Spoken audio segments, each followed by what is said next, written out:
Жыларман болып осы видеоны айтып тұрмын. Масқара.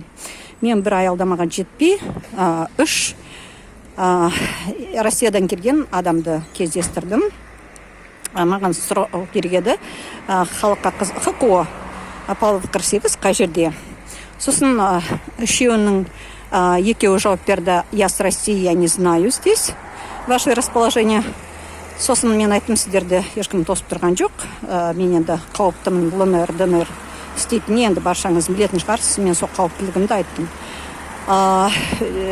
Мінеки үшінші орыс айтты: вы говорите на нормальном русском языке. Мен айттым, қалай на нормальном, вы где находитесь?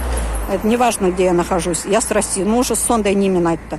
Мен айттым, ах так, дедім, езжайте в свою агрессорскую страну, никто вас не ждал. Пошла ты на Х. Әйтеуір жас орыстың жігіті. Мен оны артынан видеоға түсіріп алдым, но мен білем, ол енді қашып кетті, былай оқыты солай әсірен еткенін. Енді екі қазақтың келіншегі білмейтін болып шықты. Үшінші айтады, мен полициядамын, мен тергеушімін дейді. Сосын мен жаңа жыларман болып соны айттым ғой соған, енді шағымданайын деп. Ол маған бүйтіп айтады: біз енді не істейміз дейді. Мен айттым, қалай не істейміз? Қазақша сөйлеңіз, қазақша жауап беріңіз кімге. Ну қалай дейді, бізде де конституцияда екі тіл жазылып тұрған ғой. Біз дейді, орысша жауап берсе жауап міндеттіміз ғой дейді. Мен айттым, сен мемлекеттік қызметкер ретінде міндеттісің.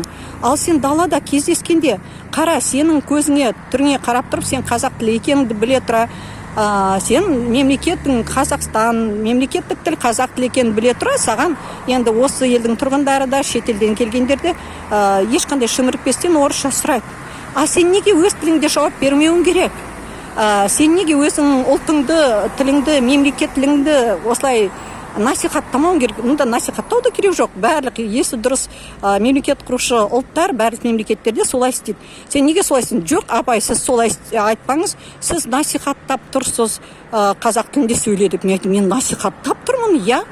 Ну, от масқара. Мен шын тойға келгенде, жыларман болып осы видеоны айтайын деп тұрмын.